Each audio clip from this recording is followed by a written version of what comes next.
In the far-flung future of the grimdark Warhammer 40k universe, we have Darktide.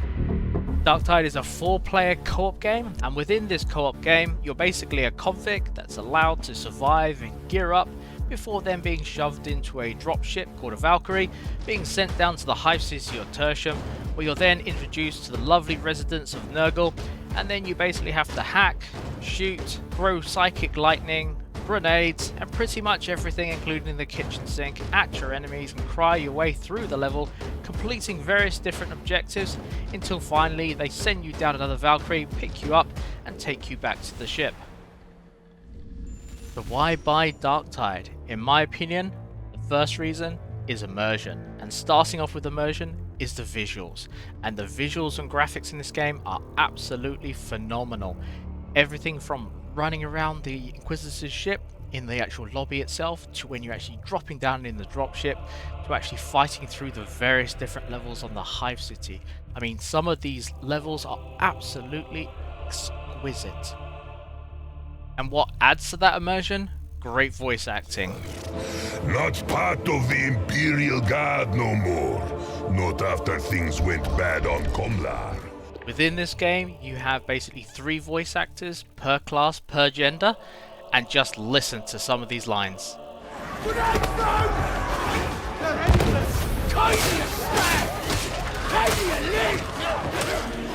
And adding on top of that too is the music. So you've actually been listening to the music up until this point, and to be honest, it's so good that we're probably going to leave it playing through the rest of this video. But man, listen to some of this now.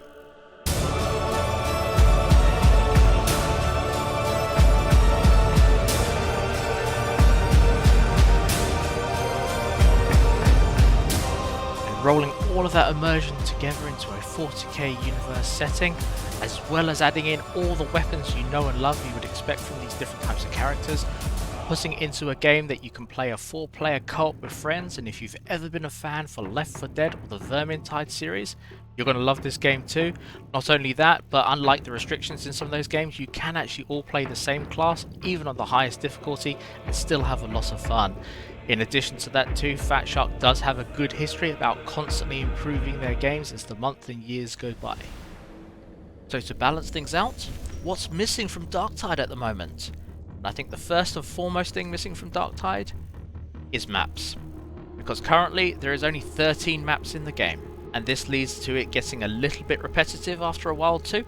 The other thing that compounds this a bit is that on the mission select screen you could only choose the maps that are currently here up on the mission board, as well as the associated difficulty as well, which basically ranges from Sedition all the way up to Damnation.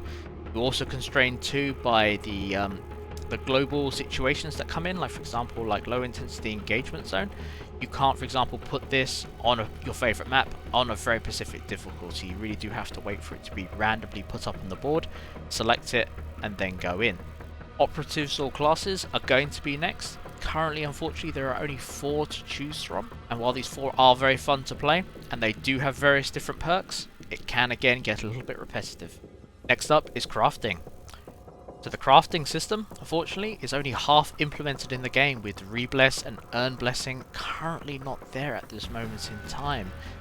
The other slight problem we have with the crafting system is you can't actually make your favourite weapon. You basically have to have it randomly drop at the end of a mission, or basically randomly pop up in the shop as it cycles over every 60 minutes.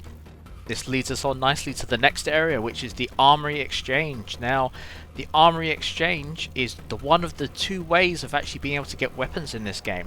The problem is that it's quite a short list, and it basically only cycles over every 60 minutes, often leaving people a great deal of time where they have to sit here and wait for it to refresh over and over again to basically perhaps get a chance to actually buy the weapon they're looking for so they can upgrade it or bless it.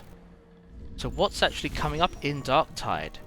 Now, Fatshark traditionally have always been quite tight-lipped about what's coming out, and they're not very good with timelines or roadmaps either, just because they've had problems in the past with that and keeping to specific promises. Saying that though, they did actually say in December that they were actually going to attempt to release a class per quarter in 2023.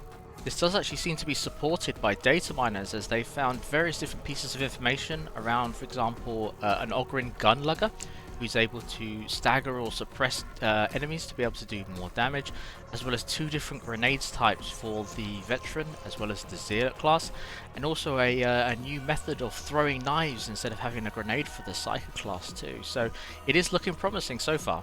We're also going to hopefully see the Xbox Series release as well, on coming soon to Darktide. There is no current release date on that as well, but it has been expected since last year, so hopefully this is in the near future. And while Fatshark haven't officially said anything, hopefully they're going to be fixing a lot of the crashes still within the game itself, and fully implementing the crafting system too. And that's it for Press Start and Darktide. So let us know in the comments about anything maybe that we've said wrong or we've missed altogether, or maybe even some inspirational or things you've thought of that can actually be implemented into this game. I'm Seth, and we'll see you guys later.